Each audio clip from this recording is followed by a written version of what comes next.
Hello बच्चों, welcome back to our channel Rajput study zero. तो बच्चों, आज की इस वीडियो में आप लोगों को क्लास 12 जो कि फिजिक्स है, फिजिक्स के हम पूरी किताब के अति लघुत्तरीय प्रश्नों को बताएंगे। तो वीडियो को एंड तक देखिएगा, बहुत ज़्यादा इंपॉर्टेंट है। इस वीडियो में आपको जो है बीआईएमपी क्वेश्चन देखने को मिलेंगे, जो आप सभी के बोर्ड एग्जाम 2025 के लिए बहुत ज़्यादा इंपॉर्टेंट है। जैसा कि आप सभी का पेपर 6 मार्च को है, तो बहुत कम समय बचा है आप सभी के पास, इसलिए जितने भी इंपॉर्टेंट क्वेश्चन हैं उन सबको पहले तैयार कर लीजिए टॉपिक वाइज। तो देखिए, इस वीडियो में हम अति लघुत्तरीय प्रश्नों को बताएंगे, अगली वीडियो में लघुत्तरीय प्रश्नों को, दीर्घोत्तरीय प्रश्नों को इसी तरह हम आपको बताएंगे। न्यूमेरिकल वाला वीडियो बन गया है, जाकर देख लीजिएगा। तो चैनल पर नए हो, चैनल को सब्सक्राइब कर लीजिएगा, नोटिफिकेशन ऑन कर लीजिएगा। चलिए देखते हैं। तो देखिए, पहला क्वेश्चन है आपका, वैद्युत क्षेत्र की तीव्रता की परिभाषा तथा मात्रा लिखिए। तो परिभाषा लिखना है और मात्रा लिखना है, किसका? वैद्युत क्षेत्र का। तो वैद्युत क्षेत्र की तीव्रता क्या होता है? देखिए, वैद्युत क्षेत्र में किसी बिंदु पर रखे धन परीक्षण आवेश यानी क्यू नॉट जिसे कहते हैं, पर लगने वाले बल एफ की तीव्रता को हम क्या कहते हैं? वैद्युत क्षेत्र की तीव्रता कहते हैं। क्या? देखिए, कोई वैद्युत क्षेत्र है, उसमें किसी बिंदु पर जब रखा गया धन परीक्षण आवेश को हम क्या करते हैं? वो उस पर लगने वाला जो बल होता है उसी को हम क्या कहते हैं? वैद्युत क्षेत्र की तीव्रता। इसका फार्मूला होता है, फार्मूला लिखिए। फार्मूला हो गया आपका ई बराबर एफ अपान में क्यू नॉट। क्या?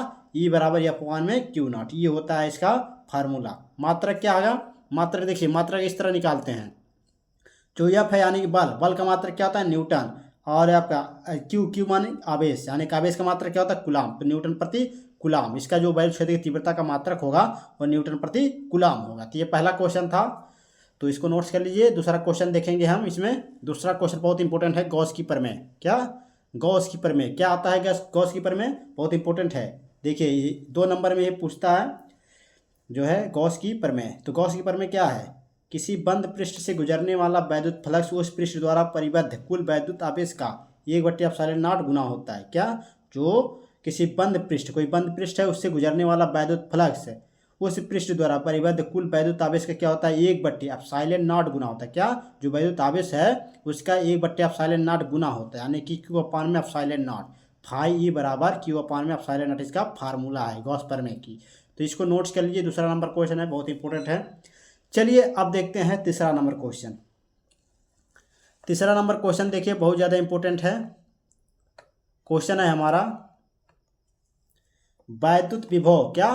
वैद्युत विभव की परिभाषा तथा मात्रा लिखिए। क्या? वैद्युत विभव की परिभाषा और मात्रा लिखना है। तो देखिए, परिभाषा देख लेते हैं। वैद्युत क्षेत्र में किसी बिंदु पर वैद्युत विभव V परीक्षण आवेश प्लस क्यू नॉट को अनंत से उस बिंदु तक लाने में किए गए कार्य W तथा परीक्षण आवेश के मान की निष्पत्ति के बराबर होता है। कौन? V, जो वैद्युत विभव है। कोई वैद्युत क्षेत्र है, उसमें किसी बिंदु पर वैद्युत विभव यानी V परीक्षण आवेश से धन परीक्षण आवेश यानी कि ये आपका क्यू नॉट को जब अनंत से, इनफाइनाइट से उस बिंदु तक लाने में जो किया गया कार्य होता है उसी को हम धन परीक्षण आवेश के जो मान होगी उसके निष्पत्ति की क्या होगी? बराबर होगी। कौन? वैद्युत विभव।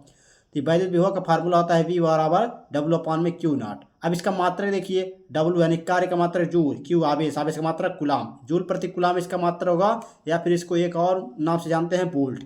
ये आपका वोल्ट भी होता है इसका मात्रक, तो इसे ध्यान दीजिएगा, वो विकल्प में पूछता है।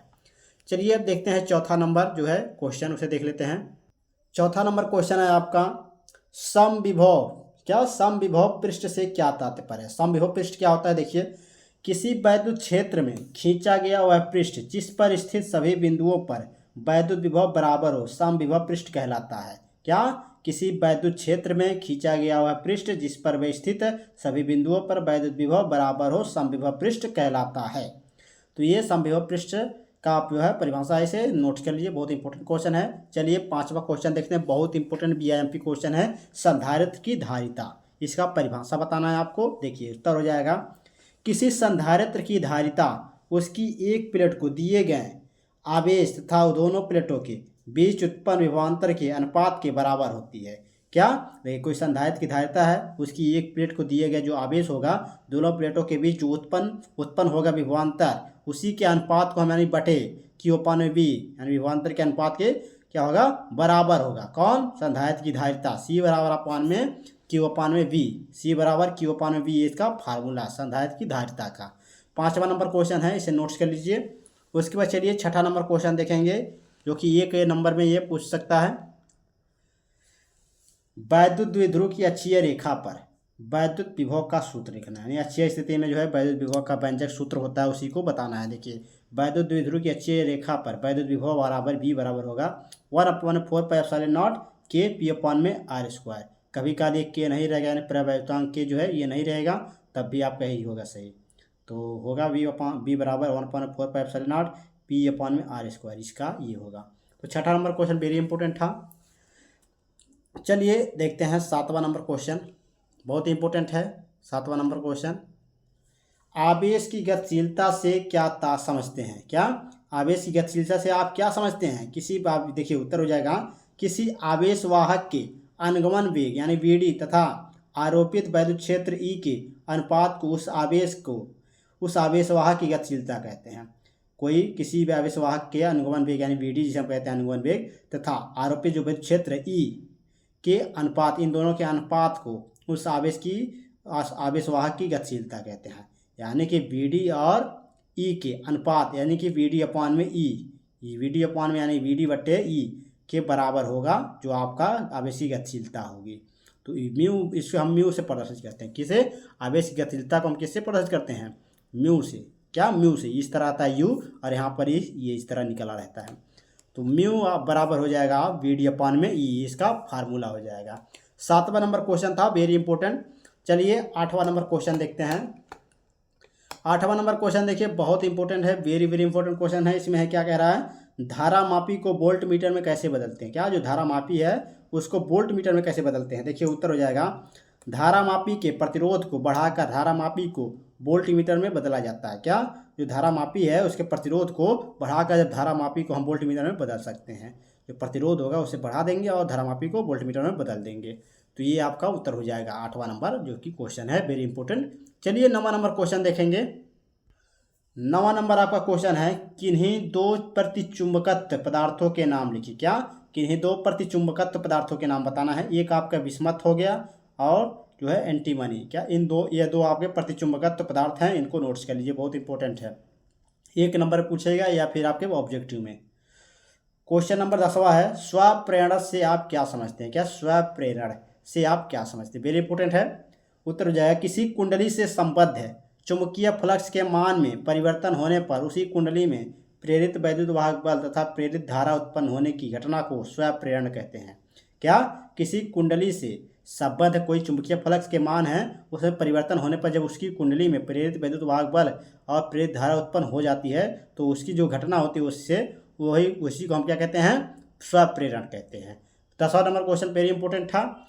उसके बाद चलिए 11वां नंबर BVIMP क्वेश्चन यानी very very very important question है, बहुत ज़्यादा इंपॉर्टेंट है। क्रांतिक कोण की परिभाषा लिखना है। क्रांतिक कोण की परिभाषा लिखना है, वेरी वेरी इंपॉर्टेंट है। उत्तर हो जाएगा, सघन माध्यम में बना हुआ है आपतन कोण जिसके लिए विरल माध्यम में अपवर्तन कोण 90 अंश क्रांतिक कोण कहलाता है। सघन माध्यम में बना है वह है आपतन कोण जिसके लिए जो विरल माध्यम में अपवर्तन कोण का मान होगा वह 90 अंश होगा, उसी को हम क्रांतिक कोण कहते हैं। 11वां नंबर क्वेश्चन है, वेरी इंपॉर्टेंट है। 12वां नंबर क्वेश्चन देखिए वेरी वेरी इंपॉर्टेंट ये भी है। इसमें है दूरदर्शी। क्या? दूरदर्शी के अभिदृश्यक का द्वारक बड़ा क्यों बनाया जाता है? जो दूरदर्शी के अभिदृश्यक हैं उसके द्वारक को बड़ा क्यों बनाते हैं? तो देखिए उत्तर हो जाएगा, दूरदर्शी की विभेदन क्षमता तथा प्रतिबिंब की तीव्रता बढ़ाने के लिए इसके अभिदृश्यक का द्वारक बड़ा बनाया जाता है। क्या? दूरदर्शी की जो विभेदन क्षमता होती है और उसकी जो है प्रतिबिंब की तीव्रता है उसे बढ़ाने के लिए अभिदृश्यक का जो द्वारक होता है उसे बड़ा बनाया जाता है। तो ये 12वां नंबर क्वेश्चन है, वेरी इंपॉर्टेंट है। चलिए देखते हैं 13 नंबर क्वेश्चन। 13वां नंबर क्वेश्चन BIMP है, 1 नंबर में क्वेश्चन पूछेगा। ऐसी दो भौतिक घटनाओं का उल्लेख कीजिए जो प्रकाश की तरंग प्रकृति की पुष्टि करती हैं। क्या? ऐसे दो भौतिक घटनाओं का उल्लेख करना है जो प्रकाश की तरंग प्रकृति की पुष्टि करती हैं। तो यहाँ पे एक व्यतिकरण हो गया, एक विवर्तन हो गया। व्यतिकरण और विवर्तन में अंतर आपको मालूम होना चाहिए, मैंने इसका वीडियो बना दिया है अंतर वाला अलग से, तो उसको नहीं देखें, जाकर देख लीजिएगा। तो 5 महत्वपूर्ण अंतर को मैंने बताया है, उसको जाकर देख लीजिए, वेरी वेरी इंपॉर्टेंट है। 5 नहीं 10 है। उसके बाद देखिए आपका है 5वां नंबर 14 नंबर आपका उत्तर है, क्वेश्चन है, ध्रुवण कोण से आप क्या समझते हैं? क्या? ध्रुवण कोण का से क्या तात्पर्य है? क्या समझते हैं, क्या तात्पर्य है? इसी तरह क्वेश्चन आपके बोर्ड एग्जाम में पूछता है। तो उत्तर हो जाएगा किसी पारदर्शी माध्यम में जैसे कांच के पृष्ठ पर आपतित प्रकाश के ध्रुवित हो जाता है, ध्रुवण कोण कहलाता है। किसी पारदर्शी माध्यम में जैसे कि कांच के पृष्ठ पर आपतित प्रकाश के ध्रुवित हो जाना क्या कहलाता है? ध्रुवण कोण कहलाता है। तो ये आपका 14वां नंबर क्वेश्चन था, बहुत ही इंपॉर्टेंट है। चलिए एक क्वेश्चन और देख लेते हैं। क्वेश्चन नंबर 15 है आपका, हाइड्रोजन के वर्णक्रम में कौन सी श्रेणी प्रावैगिनी भाग में पाई जाती है? तो इसका उत्तर हो जाएगा हाइड्रोजन के वर्णक्रम स्पेक्ट्रम में प्रावैगिनी भाग में लाइमन श्रेणी पाई जाती है। क्या? लाइमन श्रेणी में, यानी जो हाइड्रोजन के वर्णक्रम स्पेक्ट्रम है उसमें प्रावैगिनी भाग में जो है क्या पाई जाती है? लाइमन श्रेणी पाई जाती है। कौन श्रेणी पाई जाती है? लाइमन श्रेणी पाई जाती है। तो इसको नोट्स कर लीजिए, 15 number question very important question है। तो ये थे आपके टोटल 15 क्वेश्चन अतिलघुत्तरीय प्रश्न के। तो ये सभी तैयार कर लीजिए, बहुत ज़्यादा इंपॉर्टेंट है, बीआईएमपी क्वेश्चन 2025 के लिए। तो आई होप आप सभी को ये सभी क्वेश्चन समझ में आ गए होंगे। अगर समझ में आया है तो लाइक शेयर कमेंट जरूर कीजिएगा। चैनल पर नए हो चैनल को सब्सक्राइब कर लीजिएगा और अपने दोस्तों को भी शेयर कर दीजिए। तो चलिए मिलते हैं आप सभी से इसी तरह की वीडियो के साथ नेक्स्ट वीडियो में। धन्यवाद।